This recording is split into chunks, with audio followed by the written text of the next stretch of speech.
சிவகார்த்திகேயன் அமரன் படம் நடித்து முடிச்சுட்டு அடுத்து நடிச்ச படம் தான் மதராசி. இந்த ஒரு படம் செப்டம்பர் 5 ரிலீஸ் ஆக போது நம்ம எல்லாருக்குமே தெரியும். படம் எந்த ஒரு அப்டேட்டுமே இல்லாமல் சுத்த ஹைப்ளஸ் ஃபிலிமாக தான் சுற்றிட்டு இருந்தது.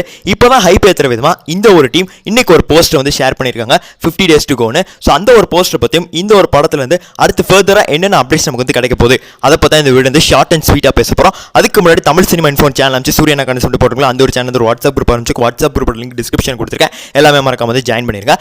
ஓகே, இந்த ஒரு போஸ்டர் மூலியமாக 50 நாள் வரப்போகுதுன்னு சொல்லியிருக்காங்க. ஸோ இது இந்த ஒரு படத்துக்கு ஒரு நல்ல ஹைப் ஏற்றிருக்கு. ட்விட்டரில் இப்போ இதுதான் ரொம்ப ட்ரெண்டிங்காக வந்து தான் பேசப்பட்டுக்கிட்டு இருக்கு.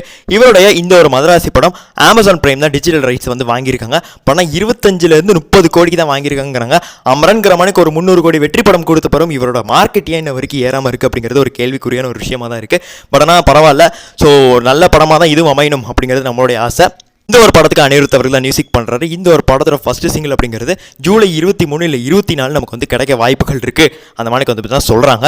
ஆனால் ஒன்றுங்க, இந்த ஒரு படம் என்ன தான் செப்டம்பர் 5 ரிலீஸ் ஆக போகுது அப்படின்னாலும் இப்போ வரைக்கும் ஒரு டாக்குமே இல்லை. இவருடைய பராசக்தி படத்தை பற்றி தான் அதிகப்படியாக பேசப்படுது. ஸோ இந்த ஒரு படத்துக்கு எத்தனை பேர் ஈகராக வெயிட் பண்ணுறீங்க? என்னெல்லாம் கேட்டிங்கன்னா ஹானஸ்ட்டாக பராசக்திக்கு தான் வெயிட் பண்ணுறேன். உங்களோட கருத்தை கமெண்ட்ஸில் போட்டுருங்க. Tata bye.